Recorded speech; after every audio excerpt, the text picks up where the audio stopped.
Hi, I'm Carol Seymour, and I founded Signature Leaders. We recently launched a book called Wisdom Warriors, Journeys Through Leadership and Life.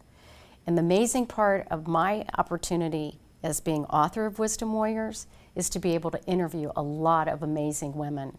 And today we get to interview one of those Wisdom Warriors, Ann Fandozzi, who's CEO of ABRA Auto. Thank you so much for taking the time to be here. It's a pleasure. I'm so excited to be here. So we are spending time talking specifically about innovation and how you view that. Before we get into that, though, I'd like to ask you a question. Sure. You're not able to actually physically be at our innovation dinner. So do you mind telling everyone why that's not a possibility? Yes. So first of all, I feel horrible about it. So let me just say I feel terrible.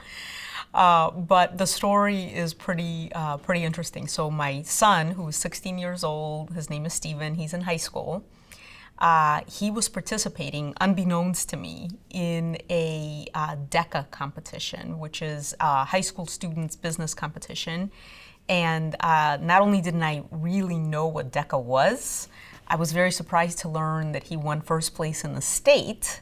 That's great. Which was amazing. But then the good news is that meant he was progressing to nationals, which were in Los Angeles.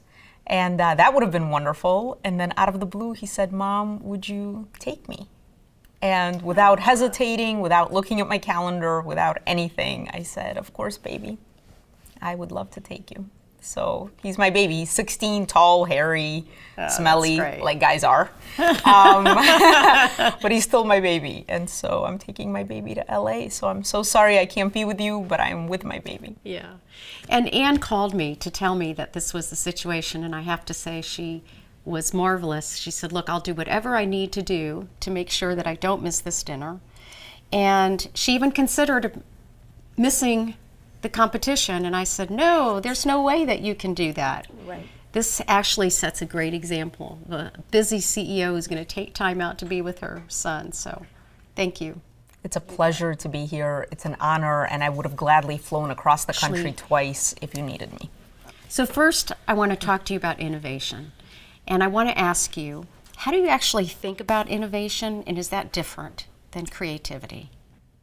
Yeah, so it's an interesting question. I read your questions before I came in, and I had never thought about it that way. So of course the questions coming from you are super insightful.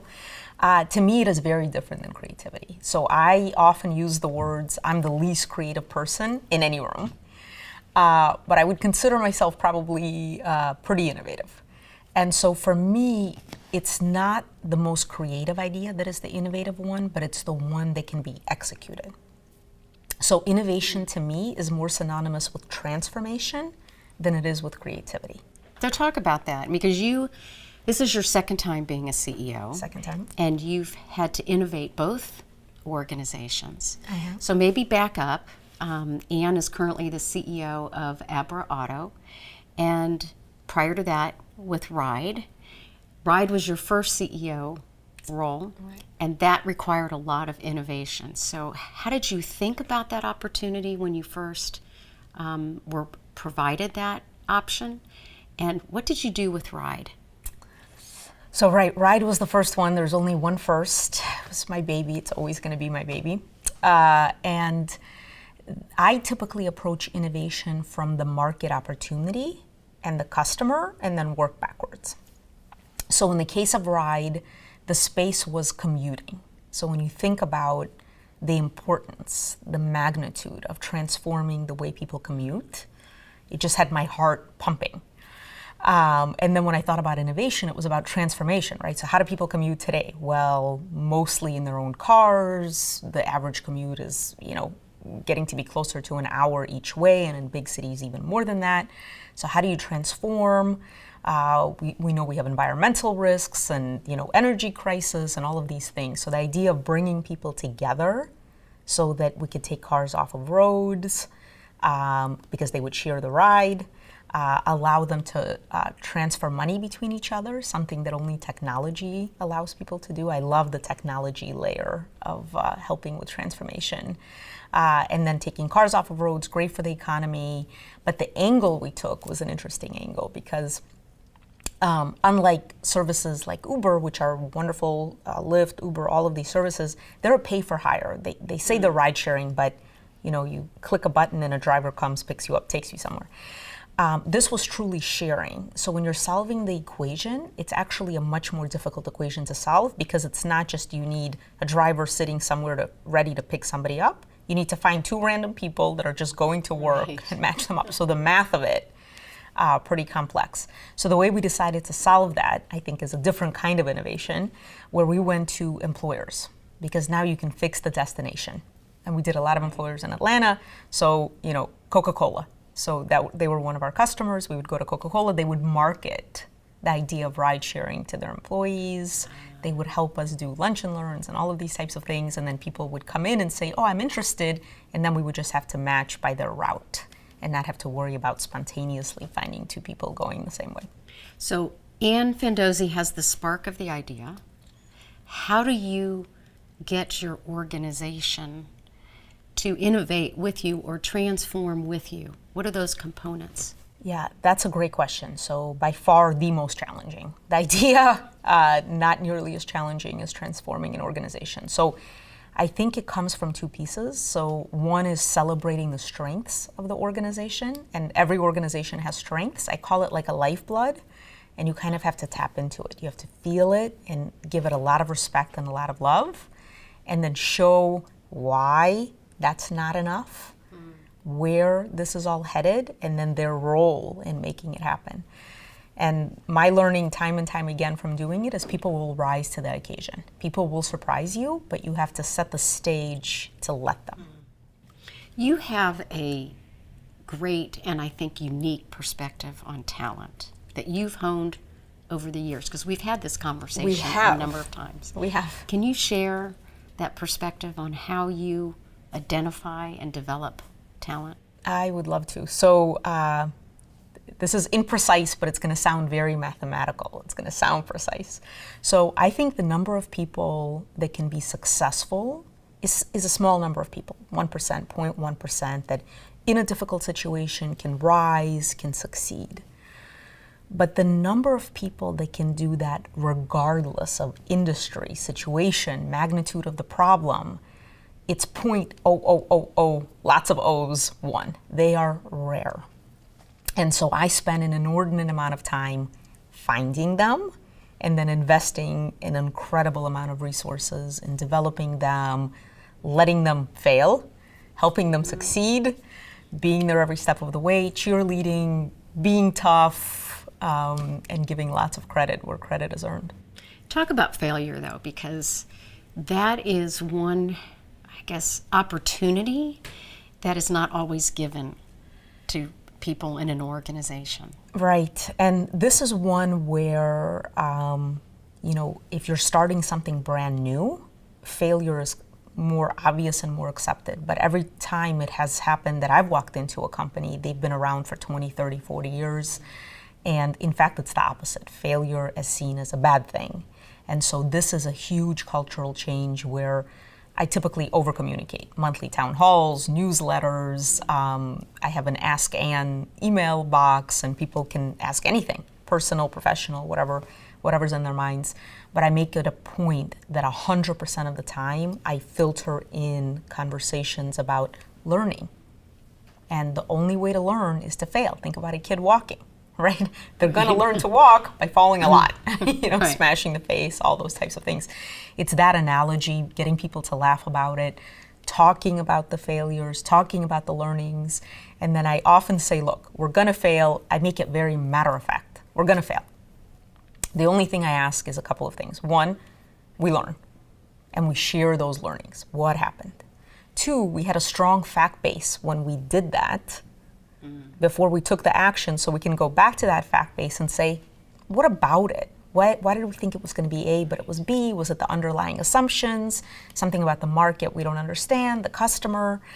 And then all I ask is, let's try to be wrong on the smaller stuff, and then right on 51% and wrong on 49, and we'll be printing money.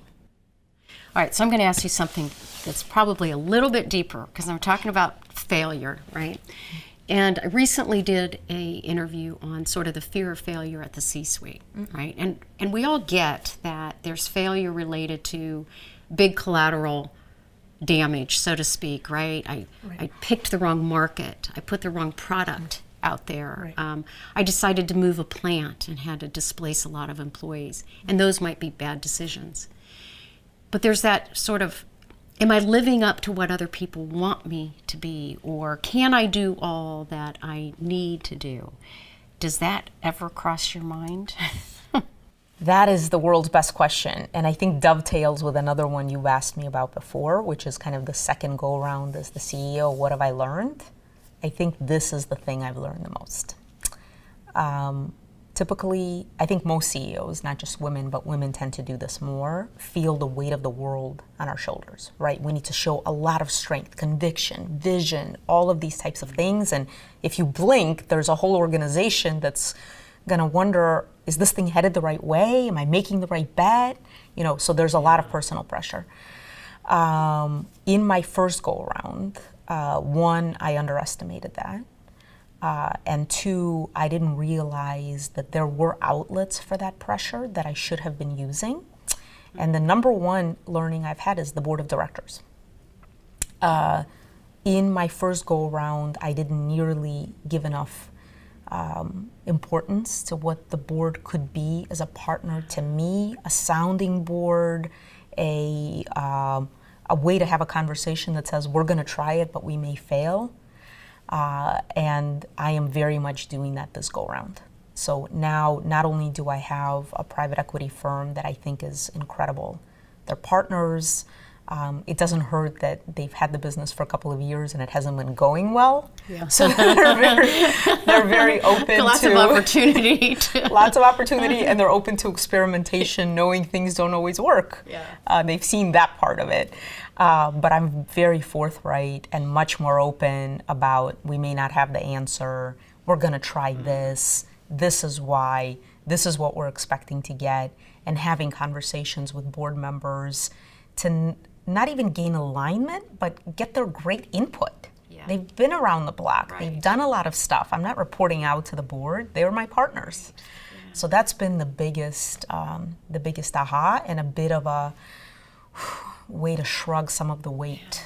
Are they diverse, Anne, in the way that they're unlike you in the way that you think, so that actually makes that conversation robust? They are very much not like me. Not many people are. Oh, okay. I'm going to take that as a compliment. One of a kind. Not the other way. That is a compliment. Not the other way. But thank you. But they're very different. The one thing, though, that I feel that I have from them is their support, and I'm even going to go further. I feel a lot of love in the room. Oh, and love is an interesting kind of thing. It's not like but it's like just so much support that it almost feels like they want me to succeed. They want to help. They don't look at the world the same way as I do, but they're open to talking about it. I'll share a story if that's okay. So, please. Yesterday I was in the Chicago area, and we have a very big negotiation happening with one of our biggest strategic partners. Not only is it a negotiation for ABRA, if we are successful, it will transform the collision industry. So it's a $40 billion industry, which is what makes it so appealing for me, right? Huge opportunity, and ABRA is a $1 billion player. So on the one side, it's not that small. On the other side, 1 billion out of 40, we have a long way to go. This industry has pretty much operated the same way since its inception, so that's why the innovation around here really matters. However, you can't innovate without risk. And my company is owned by private equity, which are money guys. Money guys don't like risk. So you see how that would be an automatic point. And so we've had a series of calls leading up to yesterday's meetings with this entity. Are you sure? Anne, are you, what about, you know, and I completely could have reacted negatively, like they're trying to block me. They're not seeing it my way, you know, but no, it's their point of view. And I know they love and support me, so let's talk about what they're concerned about, and can I allay those fears and put a structure in place that can make them sleep at night, knowing we're going to be taking on more risk. You can't transform without it. It has to come. Is it worth the benefit? So trust is a huge enabler for being able to take on risk. No question. No question. And the bigger the risk, the more trust people have in you. And full circle, it won't always work. It will fail. You just hope it fails a little bit less than it succeeds. Right. And you've got the right get out of jail free cards and trap doors in the deal so that it doesn't hurt you in the long term. And you just took on the role of CEO for ABRA Auto and Glass. Can you tell us, first of all, a little bit about the company? Yeah, what is it? Yeah, Sounds and what did sexy. you see in this company? Right? It was such I a know great what you're opportunity. thinking. I say collision, you say sexy. Can't all be ride sharing. So what's the way I view the sexiness of businesses, a size of opportunity? The collision space for me is a world of opportunity. So it's $40 billion in size. Really, that large? It's that large. Oh my That's how gosh. people, it's like bumper cars, people having accidents. So number one. Number two, it's largely fragmented. So I'm a $1 billion player at ABRA. There's basically 4 like me, but combined, we have less than a 15% market share. Oh, wow. So 85% is just mom and pops because there's really no barrier to entry. Yeah. Anybody can just set up shop. So I love how fragmented. The other thing I love is there's no technology that has come to the space at all, and that's near and dear to my heart. So how do you think about using technology to disrupt, transform, change the customer experience? And then the last piece is how focused the revenue side is. So it's $40 billion, but 91% of that is from the insurance carriers. Okay. Because typically when people have car accidents, and then God forbid they need ABRA service, typically they'll call their insurance company. The top 9 insurers control 80% of the space. So for me, it's a very concentrated customer base, but a consumer base that's huge, $40 billion, untransformed, no technology. The sky is the limit. So, but I want to ask you, customer base is very small. Yes. How do you enroll them in your transformation? That is a great question. My God, you're so good. So the very first thing I did was the roadshow. So I wanted to meet our employees and the customers and really talk about what their needs are. If I had an uncertainty and a fear coming into the space, it was, would it want to transform, right? Because you have this customer base, the big insurance carriers. I don't know about you, but when I think about an insurance carrier, I don't think innovative. You know? I think slow, Elephant. bureaucratic. So that was a concern coming in. Would they want to change? And the most pleasant surprise has been, not all of them, but the vast majority are saying we're facing runaway costs, and you actually see them on the cover of the Wall Street Journal losing a bunch of money in their insurance arms. They also invest money, so they make a lot of money, but it's from the investment side, not from the insurance side. And interestingly, each one has a bit of a different take they want to have on the market, and I love that. So some are all cost, cost, cost. Find me the lowest cost solution, and I'm yours. I'm a $1 billion player. I think I can get a pretty good cost advantage for them versus all of these fragmented mom and pops. Some are, I want to give my customers an experience that's very hands-off and technology virtual. Okay, that's near and dear to my heart. It feels like, Yeah. Some are about customer service.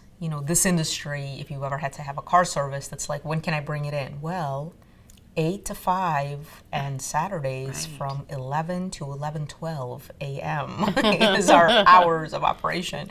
So some have said, can we offer our customers more flexibility than that? So it's been incredible to have the dialogue, step one, engaging, and then going back to the organization and saying, hey, if we transform this way, if we innovate this way, here's the size of the prize on the other end for us, and it's huge. So what is your vision for this organization? So I'm a very simple person. I always think in threes. I feel like 2 is not enough and 4 is too much to remember. So Three's it's a good always number. 3. 3 is a good number. So we have been focusing on 3 messages for the organization. So first and foremost, we're a people business. So unlike other businesses that have manufacturing plants that, really you kind of turn up the crank and they go. We're a people business. If you wreck your car, somebody's hands has to go to work to fix it, and it's more artistry even than science. So the very first objective for us is to become the employer of choice, capital THE, and not some weird engagement score, third party. That's not how we're going to know we're there. We're going to know we're there with 2 metrics. 1, nobody's ever going to want to leave. And 2, there'll be a waiting list of people saying, how do I get into ABRA? And until we have that, we're not the employer of choice. So that's number 1. Number 2 is the highest quality repairer. So hands down, at the end of the day, a customer has a problem, they need to know that if they take it to an ABRA shop, it's going to be fixed for the best value, highest quality, best customer service, period, full stop. We will not rest until that's the case. And then the last is really about growth, right? So again, we're $1 billion, the industry is 40. We're going to take a significant chunk out of that pie. That is all about flawless execution, having the right plan and executing that growth flawlessly. So what does ABRA actually look like down the road? Oh, that's a great question. So, I'm not shy, as I think is coming across. And so let me do an analogy. Let's say somebody offers you a cookie. Well, not you, because you would probably say no, but somebody offers me a cookie, I'm going to say yes. And I eat like a third of the cookie. You wouldn't look at me and be like, that's crazy. A third. You would say, a third? That's not so much. So our industry is $40 billion. I think an aspiration of a third is probably not a crazy aspiration to have, which means our runway is a very, very long runway. All right, now this is probably going to be a crazy question. Hit me. All right. So you're going for a portion of the big cookie. Yes. Is there any brownie in there? I mean, is there another component to potentially this business? There is always brownies. I love that you think that, right? So when you think about our industry, and I mean, this would be so far down the road, but when you think about all of the tangential, right? So today we have a great partnership with rental cars, because half the people that have a car accident are in rental cars. So it's not crazy to think that could be an extension. At the end of the day, even the insurance product itself is a financial product. So it's not like I would want to go head to head with the State Farms and the Geicos and them, but down the road, who knows what a brownie could look like. Wow, that's great. So it's exciting. I'm very excited about it. Okay. And how do you get inspired? So Carol, inspiration comes from the most interesting of places, but if I can, let me talk about how you've inspired me.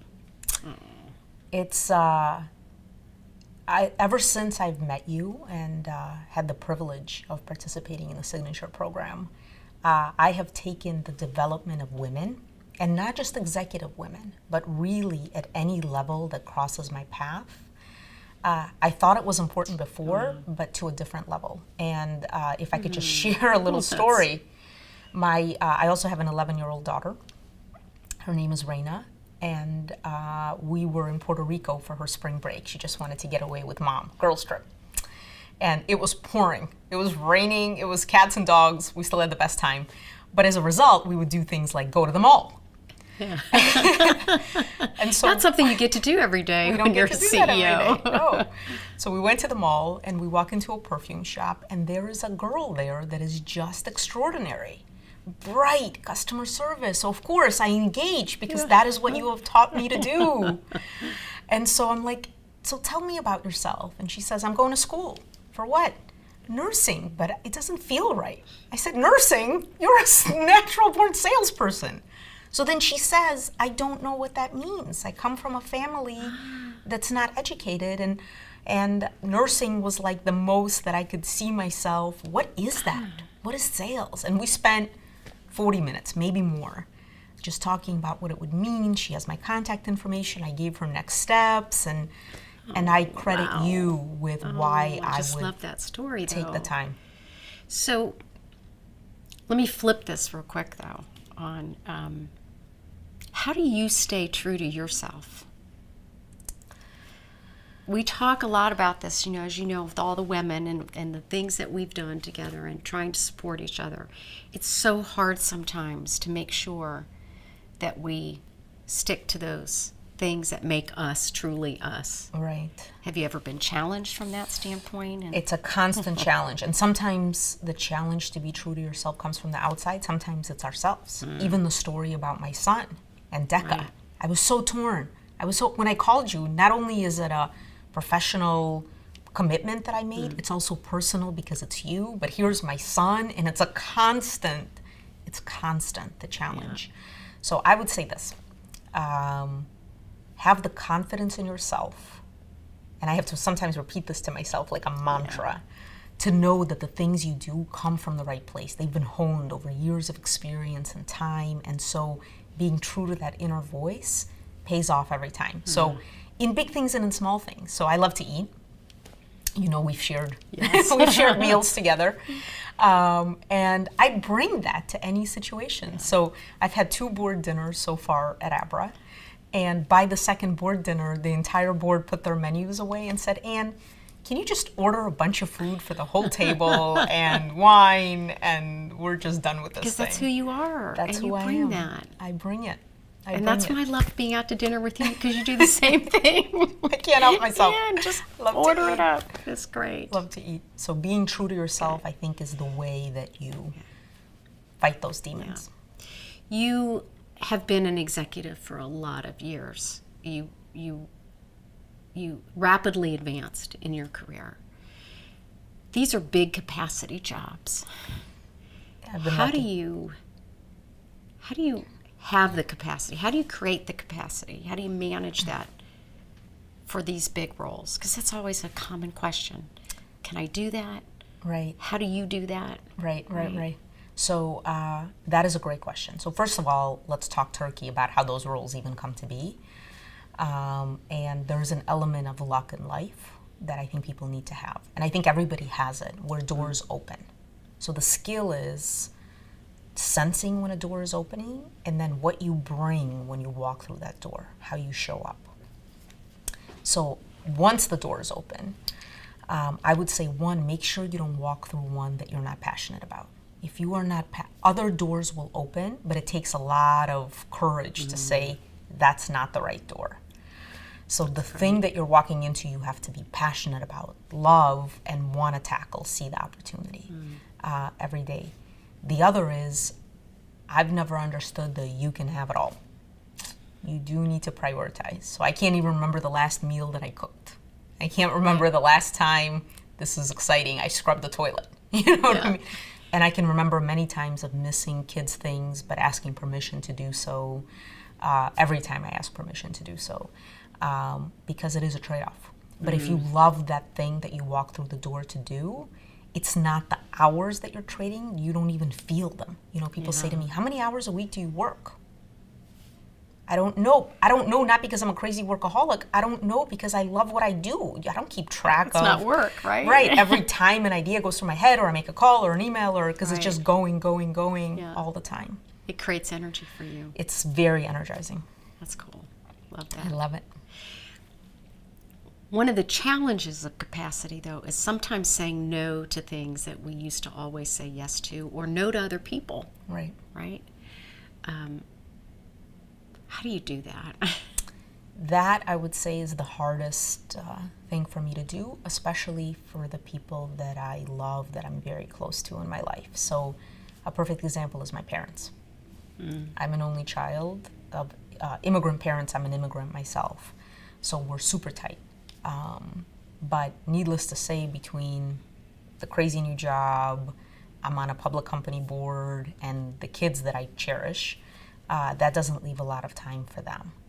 And it's a constant churning even within myself to be okay that there's only so much to go around, but it's hard. I mean, I actually have to. And then, how do I think about not disappointing them? I mean, it's this whole personal challenge, but that is by far the hardest thing I have to do. And so sometimes the way I found around it is, okay, mom and dad, in 15 minutes. How about a cup of coffee? And they follow me around the country. So maybe not. They follow you around the country. Whenever I move, they move. I'm an only child. My kids are their only grandkids. We're in San Francisco, but right. So, and they're always up to go. If I said that, hey, I'm going to be traveling for work. Why don't you guys come? They'd be up. But that's where they're really great about, if I say, hey, I have 15 minutes, why don't you guys meet me for a cup of coffee? They're in. But it's very hard. Before we sat down to have this conversation, you exhausted me with where you've been just this week. It's exhausting. Which is how many cities? And I think we're only on the third day. That's what was so weird. 4 cities in 3 days. Yeah, that was strange. But so how do you have energy for that? How do you create energy for that? Yeah, so the first thing is try to make things as easy for yourself as possible. So the little things like TSA pre, like all of these types of things where people, I've never understood it. Like you have to go for an interview and it looks like work, but it pays off. So I try to make the travel part as easy as possible, as flexible as possible. But I think it comes down to this love and this passion where you don't see it as, as I'm flying into this meeting in Chicago, I don't even feel myself on the plane because I'm going through what if and this and da-da-da-da-da. It's almost like, oh, wow, I wish I had an extra hour on the plane because I needed to kind of think through a few more things. And then, as I walk out, it's not like, the next city and the next meeting. It's like, oh, okay, here we go. This next thing is coming. And which is clearly then, if you are you have the passion around the door that you went through. Right. It's energy creating in and of itself. Right? I completely believe that's the case. Yeah. And if you haven't done that, maybe that's the signal to yourself. And we've all had that. Yeah. We've had those conversations as well in our careers where it feels draining where you are. You wake up in the morning and it's more drudgery. God forbid during the day you're looking at the clock. These are probably the signs that say you're in the wrong place.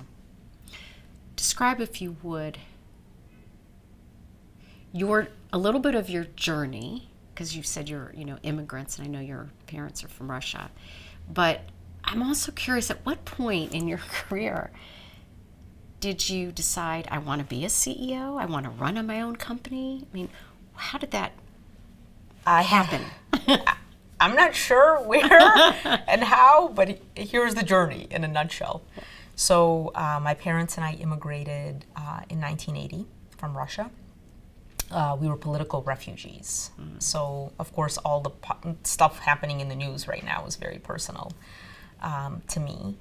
I'm an only child. We lived in an apartment until I went to high school. So I'd never even lived in a house. It was always a home. And my parents had one thing, which is a never-ending, infinite support of me. So literally anything that I can do. But much like the girl that I just met in Puerto Rico, I didn't really know what that meant. Yeah. My father was an engineer. I was good at math and science. I am the geekiest person in any room. I was going to be an engineer. So I went to undergraduate to a small engineering school called Stevens Institute of Technology and graduated, and I had an opportunity to join, at the time it was GE Aerospace, later became Lockheed Martin, but they had this Edison engineering program where you work all day and then they pay you to do a master's at night. They pay for the master's. Okay. So I thought, my God, I could work all day and then take classes 4 nights a week in engineering? It's like I won the lottery. Have people heard of this? Why isn't everybody doing this? And so I did that, and I thought I was going to do a PhD in like math and sail off into the sunset. And then doors open. And I was at University of Pennsylvania at night doing my master's in engineering. And the head of the engineering school was a man named Pat Harker. And Pat later became the dean of Wharton, then president of University of Delaware. He's currently one of the 7 Fed presidents. He's actually the president of the Philly Fed. The smartest person I've ever had the pleasure to be in the room with. And he and I would geek out because I would take his classes and we'd talk about theory. But he taught a class at the Wharton School. And so he said, you should take my business class. And I said, business? Waste of time. Waste of time. And he said, no, it's an operations class. So it's engineering meets business. You'll love it. It's quant. And it's going to be, I'll give you credit for your engineering master's. So I'm like, well, I could use a cakewalk class. Okay. So I went to Wharton to take this class and heard people speaking a language I did not understand. And that was a discomfort for me because I'm the geeky, techie one in the room. So to hear things that I don't know what they're talking about was strange. So I decided to get my MBA just to learn that language, but never to do it. But then other doors opened. So I was at Wharton and just thought I would go back to techie, geeky, just took a leave of absence from Lockheed Martin. And, I had gotten a dinner invitation from McKinsey. And I was literally going to throw it away because I had no interest in, and my learning teammates said, no, they give like 10 of these invitations a year for these private dinner. You're going. So I go, I have dinner with one of the partners. We hit it off. We're laughing all night. We're talking. He says, when is your interview? I say, I'm not interviewing with McKinsey. It wasn't on my list. He says, what are you talking about? Come to my office in New York. And we spent half a day together. And that's where you started. Oh, that's where I started. Wow. And it's been a series of those types of door opening and then sensing if that's the right thing and then showing up in a way through that door that is just incredible because it was the right door, it energizes you, and you just bring it. Did you sense at some point that, though from a business perspective, that you wanted to run the whole thing?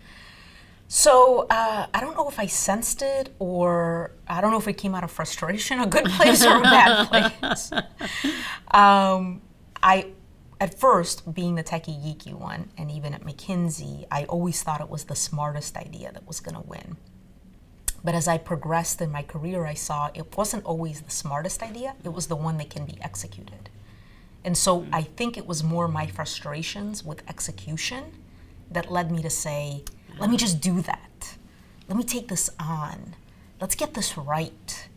That more propelled, not from I just want to run it because I want to be the one, but more, it's about getting it done.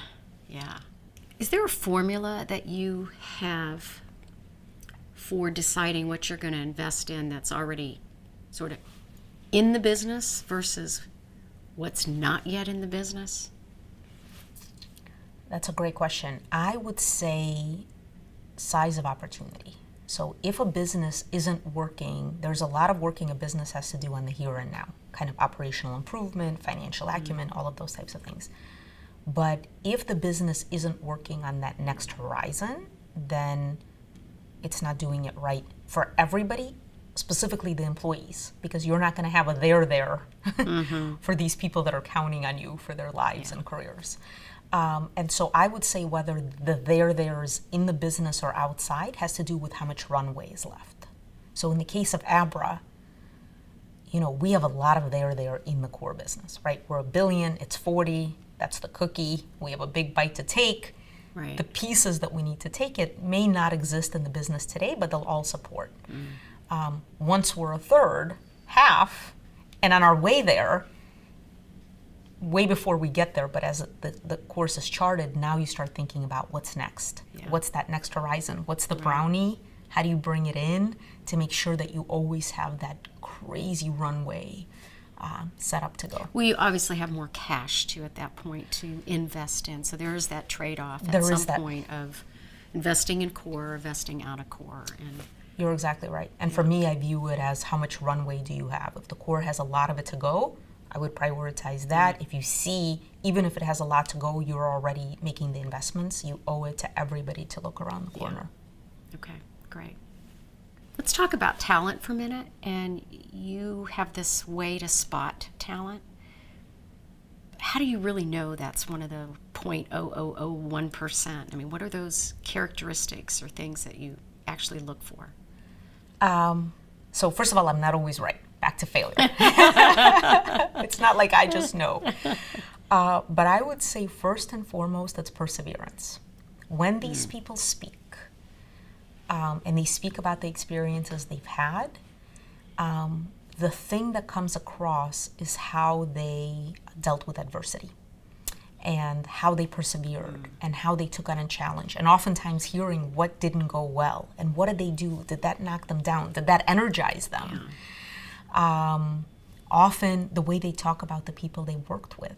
You know, one of the things that I am very lucky to have is that I invest in these people and I have an opportunity to work with them again and again and again. It's such a special thing. I call it kind of this birds of a feather. So that .000, they have birds of a feather themselves. So the way they talk about their own birds of a feather, the people they've worked with, what they've learned, what they've taken away, you get that sense for who they are. But if there is a silver bullet, and one thing to look for, it's perseverance for me. And I even tell my kids the same thing. Yeah. Does your, you're putting together your new team now, right? I am. Primary characteristic for all of those, perseverance, or is there a blend of that in your, and is there intentionally a blend of that in your group? Right. So it's interesting. So there's a tool that I've used over the years called the power of print. It's incredible. It was life-changing for me, but it's about internal motivations. And it is there that I try to look for diversity. So what motivates you is different than what motivates me. So for example, some people are motivated by precision, having everything correct and perfect. Some people are motivated by results. Some people are motivated by action. Some people are motivated about people, being needed and pleasing people. It is there that I try to make sure that the team that I build is very balanced in how they view the world. But the thread that they all have is when the chips are down, these people find a way to success no matter what. I love that. I've often heard some people say when they get to C-suite, it's actually one of the most vulnerable spots they've ever been in. Do you ever feel that? I don't know if the word I would use is vulnerable, but lonely.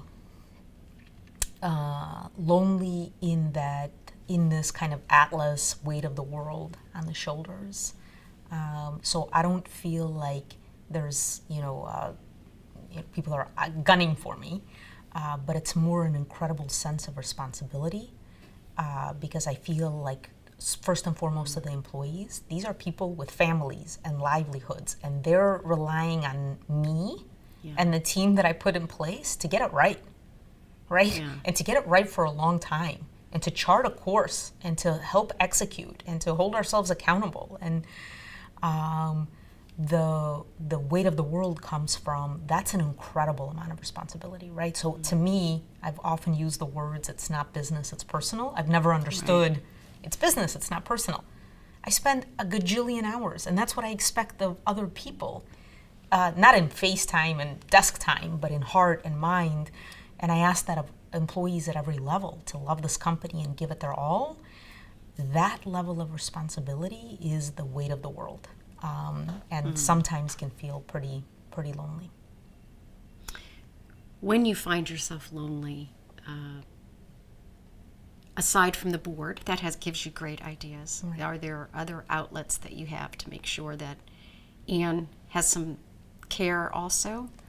Yeah, so that is a great question, and it is wonderful friends and girlfriends and strong people. They don't have to be in the business world, but people that similarly love you and support you, and you showing a vulnerability to them doesn't take away. But having that network of people that you can lean on and you know will give you their all, and honest advice and infinite support, I think is critical. And it takes time to build those people. Yeah. I am very fortunate that I have quite a powerhouse group of those folks. Oftentimes when we're sharing the book, Wisdom Warriors, and we're doing a Q&A, and we've got lots of people in the room, women invariably stand up and ask the question. It's so hard for me to get away. I feel guilty because I'm leaving my children. I feel guilty because I'm not doing something with my spouse. And how do you get rid of the guilt feeling? Right. That is an incredible question, and I would say it starts from realizing you can't actually do it all. We are human. And there is a gender stereotype that the woman typically has to be the one to make sure there's food in the fridge and dinner on the table. And despite the fact that we are doing the things that the men of the 50s and 60s used to do and come home to, to a fully prepared meal. So I would say the very first thing is to say it loud and say it proud. I cannot do it all. And then decide what is important to you, and make sure that you're surrounded by people that love and support that and understand that level of importance and will support. So for example, when I'm leaving town, I travel at least 4 days a week, often more. I tell my kids where I'm going to be every step of the way. Is that okay? Is there something you need me to be at? But they know how important the thing I'm doing is. And so they're like, nope, see you Friday, mommy, that kind of thing. So I feel fortunate, but for any woman out there, and the guilt comes from thinking you need to do it all. You cannot, nor should you. And you need to know it and be surrounded by the people that understand that. And I know your weekends, you unplug. I am there for the kids. So I'm thinking about the business and I'm doing email just because I love it. It's not like I'm working and I'm, you know what I mean? But the kids come first, whatever they have, it's a priority. And so many times I get the question throughout our signature programs from women who are on their rise in their career, and they look at accomplished women like yourself, and they also say, is it worth it? Is it worth it to be doing what you're doing and give up, the sense of giving up? The question is it worth it? And that is a great question. I would say that is the most personal one to answer about what is important to you. I honestly feel in this life that I have won the lottery. I get to do what I love every single day. I have the two best kids that I could have ever wanted. People say to me, how do you have great kids like that? Terrible parenting. That's the answer. They're like wolves that have taken care of themselves. I feel like I won the lottery and I don't feel the trade-off. That doesn't mean that there are things that I haven't done. You can't do it all. I have not done many things. But I don't feel that it was a give to get this. Yeah.